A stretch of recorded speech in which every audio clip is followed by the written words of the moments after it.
Namaskar, good evening, welcome. Welcome to all those who are joining me live and again all those who will be watching this session over the coming hours and the coming days. I welcome each one of you. My name is Bhuvan Apurva Jha. As in this live stream, what we are looking at essentially is we'll be talking and addressing to those individuals, those students who appeared for the Civil Services examination on May the 28th. And thereafter, after the results were announced earlier this afternoon, well, a large majority of those students who didn't clear, who couldn't get past the prelim stage, I wanted to address them straight up, okay? Why again? Because as soon as the results were announced, as an educator, as a faculty member, well, obviously you maintain touch with a lot of students. And so straight away you find that there is a discrepancy in sorts that, well, you expect certain students to clear based on their knowledge, based on their effort, based on their diligence. They don't. And this is again a common theme, okay? So this year's examination was not normal. It was not a normal examination by any stretch of the imagination. And so it's necessary for us at this moment to pause and address those students who couldn't clear prelims this year. I'm talking to you directly right now. And I know right now the situation that you must be going through. I'm not going to try and pretend that, well, it's something that can only be addressed through words. No. Okay. All I want you to focus on right now, if you can, is, again, I'm not even going to tell you to stop thinking about it because that's not going to be possible. We are all humans after all. And if you've given your heart and your mind and your soul to a particular cause, to a particular project, and in spite of the best of your efforts, if you are unable to be successful in that particular project, it's bound to affect someone. That's natural. That's expected. All I'm asking you once again, as I had did in the afternoon stream, was that you will not take a decision regarding anything right now. Okay? As an educator, as a mentor, as someone who has been through this process, I can assure you that this situation where you are in is not conducive for any decision making. In fact, the only decision you should be making right now is to make sure that for the next 7 days, you will not touch any books. Okay? So we will discuss, we'll look at what students should or could be doing right now. And obviously we will address the concerns of those students who haven't cleared prelims, who will be looking to either appear in the next year's prelims or again chart out a different course for themselves altogether. We'll look at both of them.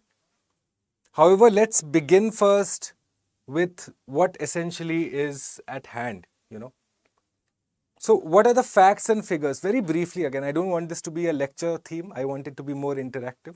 So I would appreciate again if any of you who are joining me, who's seeing me live, if you haven't cleared prelims this year, yes, or if you have cleared prelims this year, just let me know in the chat, okay? I'd appreciate some sort of interaction because again, this whole point of this session is to address those students who didn't clear, okay? So there needs to be some sort of guidance for those individuals too. Obviously, for those who will write mains, there'll be a lot of material. I'll also be putting out a lot of guidance material for them. But for those who didn't clear, well, suddenly they are sidelined from the conversation. That shouldn't be the situation, okay? So just very quickly, have a look at the numbers, guys. So on an average, what we know is that around 10 lakh people essentially fill the form for the UPSC examination, around 8 to 10 lakh people. Out of that, again, serious candidates, you can see about roughly around 60 to 70,000, not more than that. 60,000 possibly. Or let's say 75,000 serious candidates who are actually going to study 10 hours, 8 hours, 10 hours, at least for 10, 12 months. If you have studied just for 8, 10 hours for say a couple of weeks prior to the prelims, well, you don't belong in this 75,000, firstly. This 75,000 is to do with at least minimum 6 months of hard work, minimum. So what you realize is that, again, this is a coveted group, 75,000 of individuals who are going all out, who are giving it their best, And then suddenly you have from these 75,000 only 15,000 that are sieved. Okay. And the process of sieving. So ideally, well, GS1 used to be the main criteria for sieving, for filtering the candidates. At least that has been the trend so far. However, this year, the year of uncertainty, 2023, what I have observed since the result came out, now that a considerable amount of hours, a number of hours have passed since the result came out, and since being an educator, being a faculty member, you have access to students. What I have found is that many students with good scores, what would be considered to be a safe score in GS1 paper, say somewhere around 90s to 100s, candidates who belong in this particular range, but were on the borderline, say somewhere between 60 to 70 based on different keys in paper 2.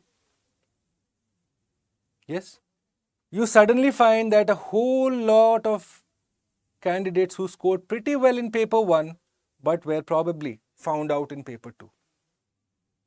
Yes, this has been observed, at least as an educator, is what I have observed. Paper 2 has killed many a dream today. Many a dreams. Okay. What ideally used to be paper 1, that would decide the outcome of your prelims. This year, prelims is being decided by CSAT. So again, there is a learning in that, but we'll discuss the learnings later. Right now is for just discussion, figuring out a way ahead. What could you do? What should you do? And what eventually will you do? These are 3 different questions altogether that need to be answered. Okay. So what essentially you're looking at is that a host of students, guys, if you have failed this year, if you have been unable, I'm not going to use the word failed because you have not failed. You just did not clear an examination, end of the day. Okay. That is it. That's the only truth. There is no other truth beyond that. That, okay, you did not clear the examination. Fine. So you did not fail, but we'll come to that later. What essentially you're looking at is paper 1, which was well prepared by many candidates. In fact, extremely well prepared to the point that some candidates have scored around 105, 110, 120. Yet again in CSAT are on the borderline, 60, 65, 70, 75, depending on various keys. Again, the CSAT paper was also such that in the reading comprehension passages, there is no consensus among, say, the education fraternity on particular options.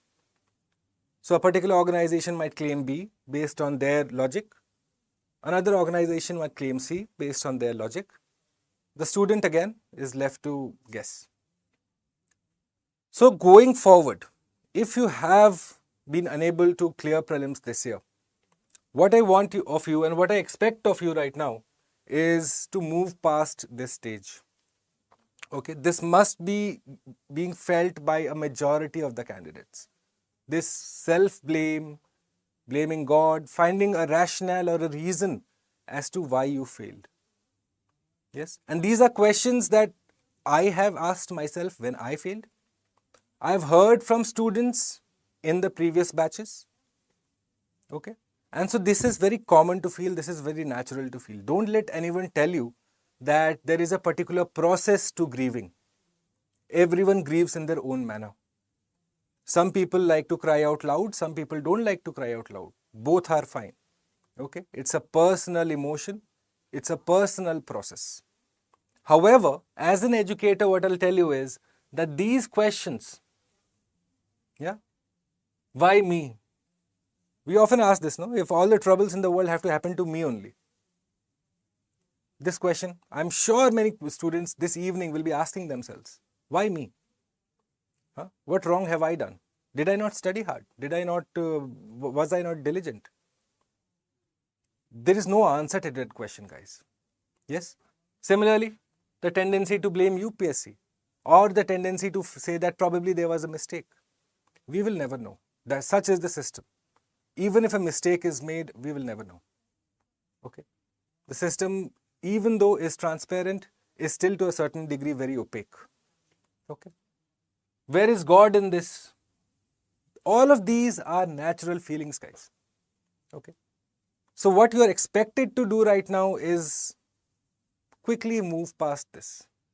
Because this is a whirlpool, The more you think, the less answers you have at this moment. You should not be thinking right now. Go take an early dinner and go to sleep. There's no point unnecessarily extending the pain. There is a certain method to this recovery after this failure. And that method is pretty easy. I'll tell you how you can go forward and recover from this and come back even stronger. What and exactly should you, what and how you should do exactly. We'll discuss that. Okay.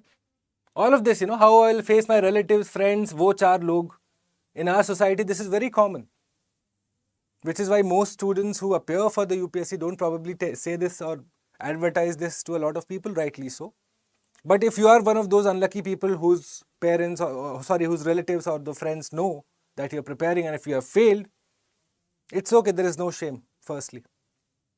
The mere fact that you put in effort for 6 months, 8 months, 10 months, exposing yourself to all kinds of literature, all kinds of knowledge, you are going to be infinitely better placed than your friends when it comes to life. Right now, I can understand that angst that you feel that, oh yes, I am in this process, studying 24/7. Here is my friend who did not take this field, who is earning a handsome salary, probably got married, has a kid. Here am I in a room doing nothing. That is completely natural to feel. Okay. But then it's like comparing apples to oranges. You chose this field. You knew the risks and pitfalls that were there. And so you eventually are the one who is going to pull yourself out of this. No one else will do it for you. How will you pull yourself out of this? We'll discuss that. There is a certain method to recovery also. Yes. And this question, guys, the worst question that you could ask yourself right now. This tendency, this whole intuition, that, oh, could I have done that? Should I have read that NCERT a couple of times more? It's all water under the bridge now. There is no point thinking about it. There is a time to think about this, by the way. I'm not saying that you should go ahead in life, even for your next attempt or for whatever you're doing, without having gone through this process. You have to go through that process. But not tonight. Not for the next couple of days, not for the next 7 days. Okay? So what essentially you are supposed to do? Take some time off. You will hear many faculty say this. You will hear many elders say this. They are telling you this with experience. There is no personal motivation for me. We are not travel agents that we are asking you to take some time off. Yes? So why? Because again, you need to clear your head out. Right now it's too muddled, too cloudy. And because again, you have to analyze this question, guys. But this can't come until and unless you are calm here. This needs to be calm. This needs to be rational. Right now you are thinking emotionally. And that's fine. Completely fine. No one is saying that it's wrong.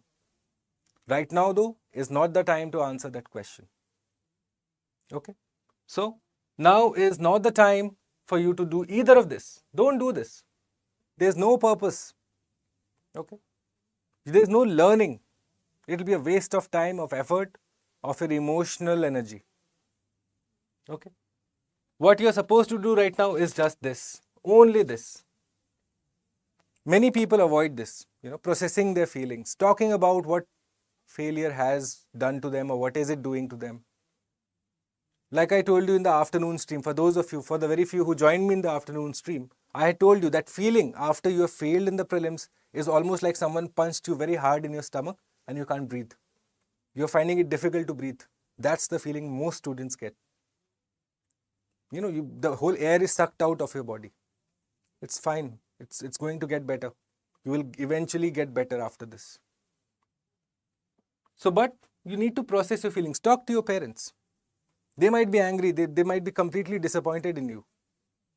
That's fine. They are your parents. They have a right to be disappointed in you.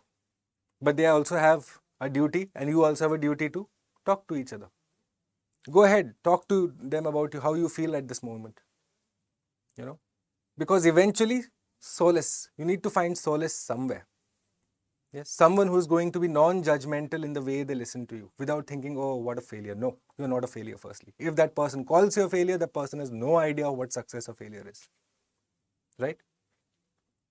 And this tendency, guys, don't thinking about the future. Oh my God, don't do this. Because come what may, in the future you are set. That much I can assure you.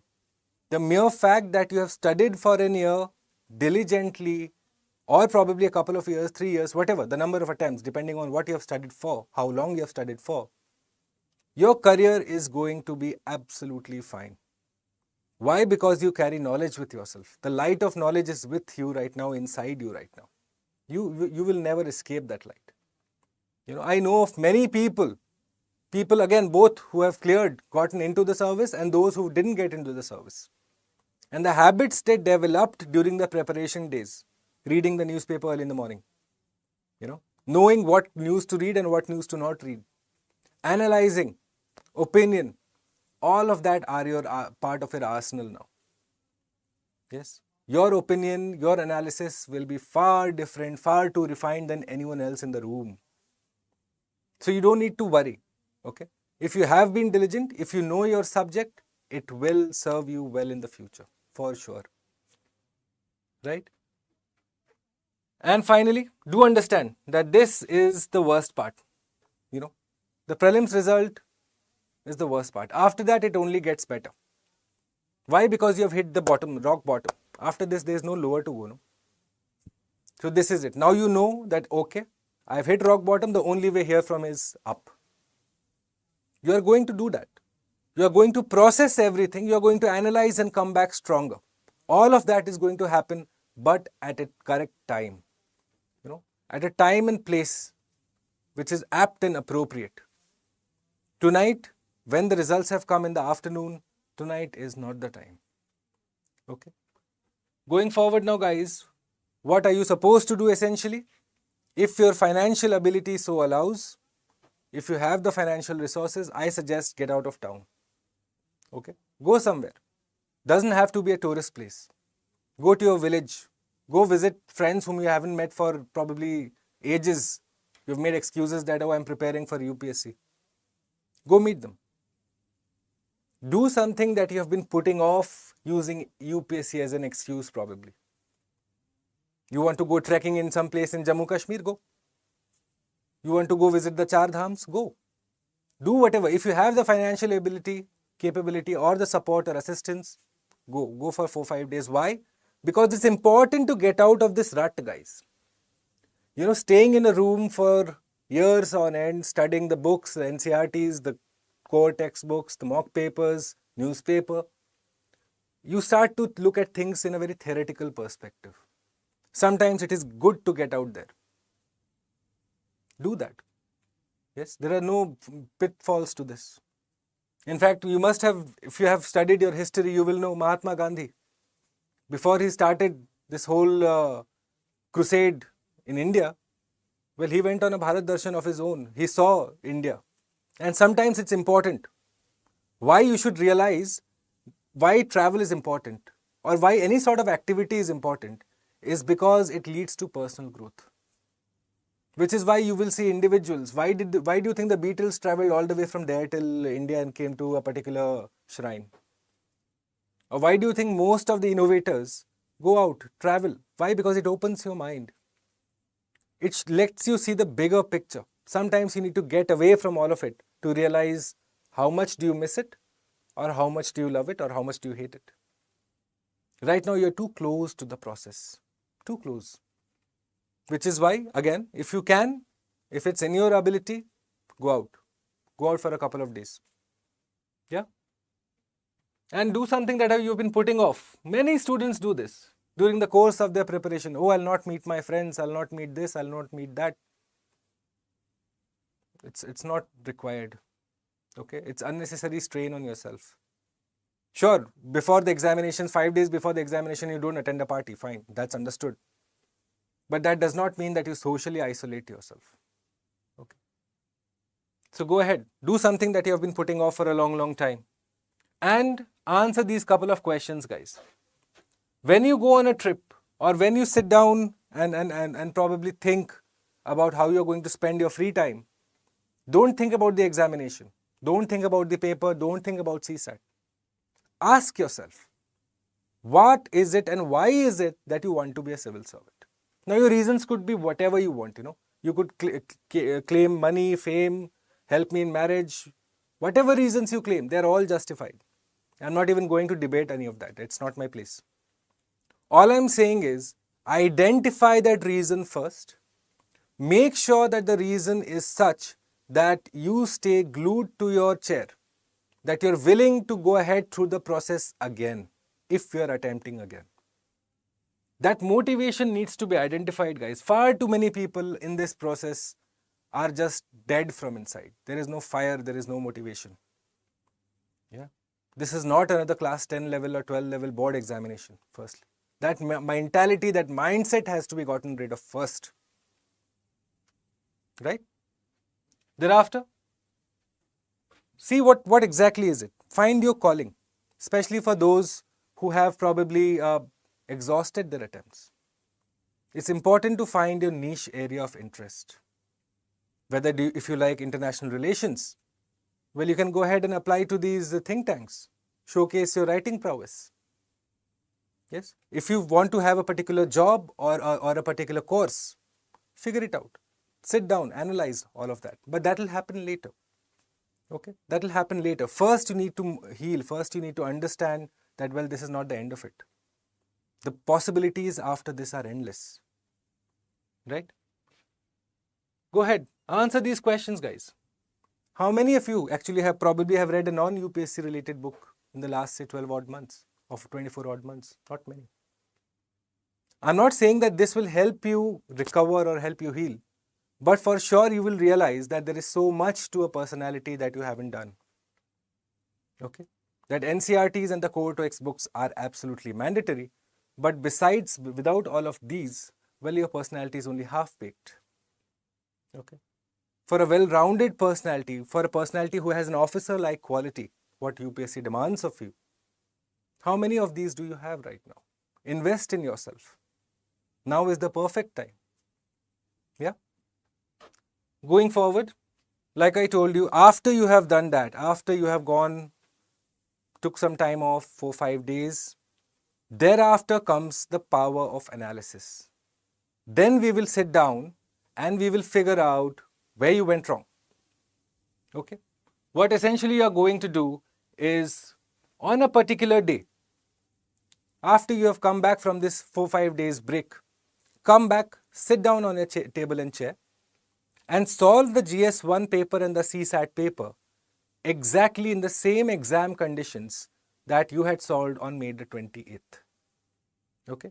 Sit down, solve those papers. Now that you know that there is nothing at stake, you see how you approach the paper.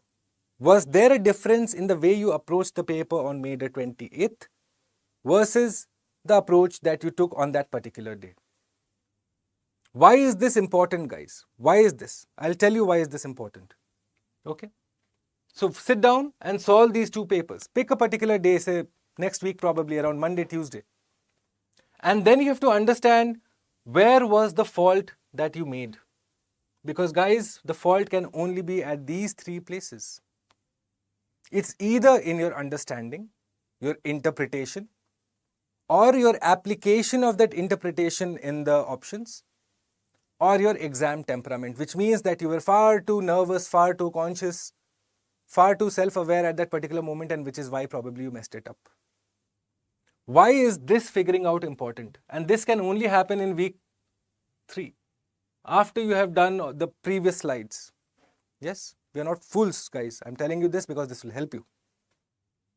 This is important because this will help you understand where your weakness lies. Did you not know the concepts? Did you not know the application of the concepts? Or did you just not read the question well enough? There were minor mistakes that you did, which probably you can categorize under exam temperament. Okay. Once you have identified, and this has to be done every question. Every question. Thorough question-wise analysis you need to do across subjects. What you essentially understand is data churning. So economics, say X number of questions, attempted these many. These many I got incorrect because of such and such reason. You need to figure out the reason for every mistake. Unless you understand why the mistakes were made, you will not be able to avoid repeating them again. That knowledge has to be gained, and that can only come from an extensive analysis session. This whole process, solving both the papers as well as analyzing each and every question, figuring out where you went wrong. It's not an easy process. It will take you around 10 to 12 hours. But that information, that particular investment will serve you well for the next 4, 5 months, 6 months. You will know what are your weak areas. You will not repeat those mistakes again. You will be on the lookout for those type of mistakes whenever you're attempting a mock paper again. Okay? So, this is again recommended. Go through this process, especially for those who were unable to clear the prelims this time. If you're serious about conversion, if you're serious about going ahead from prelims to mains conversion in the next year, go ahead and do this. Analysis is extremely important. Half the students don't care to analyze. Half the students are just happy with their mock scores. The mock scores don't mean anything. What means essentially is that you need to figure out where you are losing marks, not where you are gaining marks. That's obviously understood that you are gaining. But where are you losing marks? Right? So this process, again, not an easy process. It will take you around 8, 10, 12 hours for sure. To sit down through the whole paper, solve it, analyze each and every question, it's not going to be easy. However, if you do it, like I told you, it will serve you extremely in good benefit for the next 6, 7, 8 months for sure. Okay.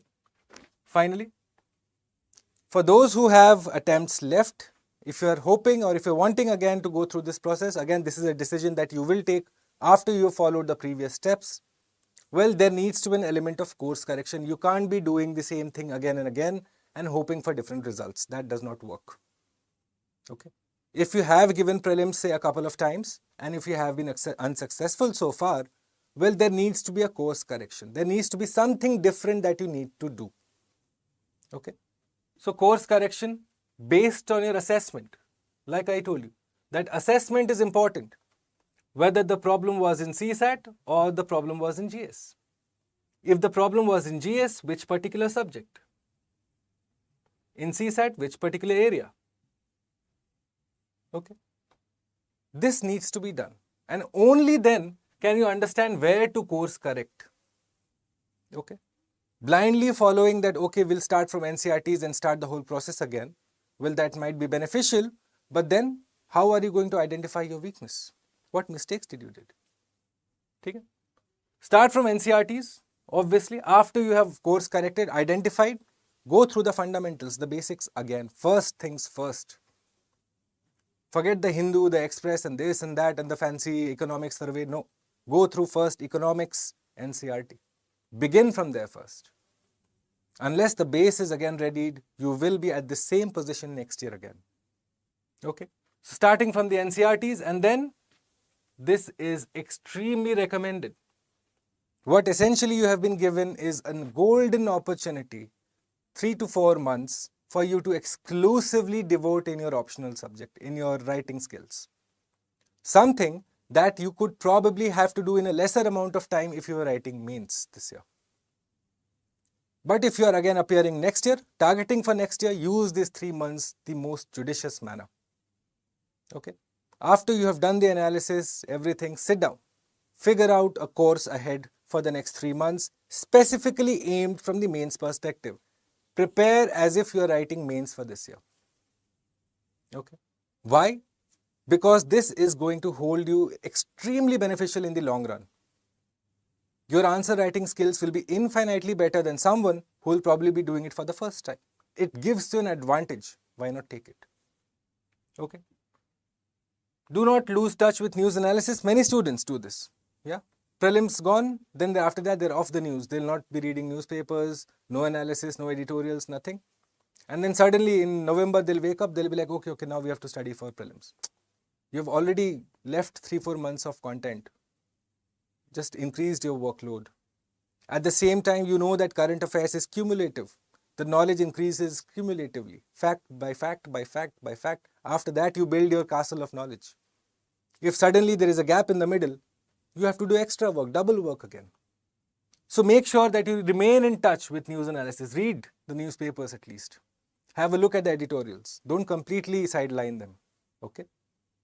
And obviously, you should look at a diversification of examinations. Now is a good time for you to realize that, well, with the same amount of effort that you're giving here, you could be clearing very many examinations. Okay, so if you have just limited yourself to, say, the UPSC examination so far, you should consider at this moment, say, appearing for state services, for SSC, for the different examinations, the governmental examinations, as well as if you would probably like to consider, well, why not say the CAT also? Because given that CSAT level again resembled or almost was equal to the CAT level, why not? And finally, stay updated. Stay updated with the current affairs. If reading Hindu is not natural to you, if it's difficult for you, come to StudyIQ IAS English channel every morning. Have a look at the news analysis. Yes, 45 minutes of analysis that serves you well, that covers your news for the whole day. Because this is important, guys, or else you will have to do the same process from November onwards, when you will suddenly wake up that, okay, next year prelims is now going to come. Okay. And for those students whose attempts have been exhausted, well, there are some questions that you need to answer yourself. Okay. Number one is, are you looking for a job right now? What's your priority? Again, everyone has different priority. The priority is guided by decisions that need to be taken. So, are you looking for a particular job, or would you like to go for a particular course, a degree ahead? Okay. That needs to be decided specifically for someone who's exhausted their 6 attempts or whatever it is. Yes, that needs to be decided individually. At the same time, this also is applicable to you. These examinations plus the host of other examinations, banking, RBI, this, that, all of the other examinations, all of them are open to you still. Okay. And so you should absolutely consider, given that you have already invested so much of time, energy, effort, money, plus you have the requisite knowledge, it would be a shame not to use it. Okay. So go ahead and apply to all of those examinations across the country. Right. And thereafter, also consider being in touch with your grad subject, because eventually in the market, UPSC syllabus only has limited value. Okay. Eventually, it has a limited reach. You are going to have to show expertise in your grad subject at some level at least. So if you have, say, graduated 5 years previously, and so what should you study now will be your question. Go through your first semester, your second semester. The basics again. Know the courses that you studied, what was the course about? Because these things are going to help your employability. Okay. At the same time, work on your communication skills. Okay. UPSC is probably an area where communication skills are not that heavily prioritized. Okay. But if you go out in the outside world, you will see that communication skills are a prerequisite. You need to be good in communication. Whatever language you speak, English, Hindi, regional languages, whatever it is that you speak, you need to be very fluent in it, grammatically sound in it. So, communication skills is something that you should probably start working if you've exhausted your attempts so far. And finally, this, like I told you, is key. It has already defined you as an individual, this process. Your learnings from this process are going to be applied throughout your lifetime. Okay. This whole power of knowledge is within you. Utilize it. Okay.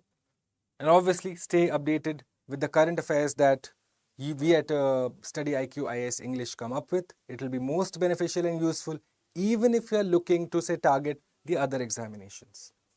Okay. Because eventually current affairs is current affairs, interpretation is interpretation, analysis is analysis, whether you showcase it in a UPSC class or in a CAT class. Okay. Finally, my dear students, my dear friends, those warriors who appeared but couldn't clear this year, well, fret not. Okay. This small quote from Rocky Balboa, this movie, I remembered this, so I thought it will be most apt to present this today before you. And there's a particular line in this which really caught my eye, and the line is this. Yes? What it essentially says is, I'll just read it out for you, that the world ain't all sunshine and rainbows. It's a very mean and nasty place, and I don't care how tough you are, it will beat you to your knees and keep you there permanently if you let it. You, mere nobody, is going to hit as hard as life. But it ain't about how hard you hit, it's about how hard you can get hit and keep moving forward. That is the essential message I have for you today. You have to keep moving forward. Eventually, you are in a race. Today is a minor stumble. That's all it is. There is nothing else to it. Okay. That you have a larger purpose in life. Okay. And that you will eventually find your excellence, eventually find your calling. All you need to do is be true to yourself, be true to your trade. Okay. Fine. All right. Thank you. On that note, guys, this was a special series that I had, a special class. In fact, I wanted to reach out to the students who had appeared for CSP but couldn't clear. Yes, because I know that a lot of material will be put forward for those who cleared, and rightly so. But then those who don't clear are often neglected in this conversation. So I wanted to reach out to all those of you. I hope this was beneficial. Do watch this in your free time and see how you can be benefited from the ideas that I floated for you. And if you'd like to join me on my official Telegram channel, I'd be more than happy to have you there. We can discuss a strategy for you in the days ahead. What should you look forward to do and probably avoid also? Okay. You will. Nalaja, I am absolutely certain. Students who are going to be diligent, they will clear. And I know my students, those names who I see always on this list, Nalajana, many others. You are all talented individuals. All you need to do is put in some hard work, have a little bit of guidance, and there is no reason absolutely why you shouldn't succeed in whatever examination you are targeting. Okay? So chin up, maintain a positive aura, a vibe. Don't get worried. Okay? This is a minor blip in the radar, guys. Eventually, each one of you will do extremely well. And more importantly, just realize for a moment before I sign off. If India is going to become a $1 trillion economy, yes, it means that some sort of percolation of that wealth will happen at the ground level. Okay. And so there are immense opportunities. You just need to find out what you are good at. Apply yourself and excellence will follow. All right. On that note, everyone, thank you for joining. My best wishes to you. I hope that this particular session was of use to you. If you would like to have any more guidance, if you'd like to speak out, reach out to me. This is my Telegram channel, Telegram ID. My email ID is also in the description box. You can reach out to me. There is no reason to feel worried, no reason to feel downcast. However, give yourself the time to mourn, to grieve, and to bounce back. On that note, it's a wrap from all of us here at StudyIQ IAS. Thanks for watching. Good night.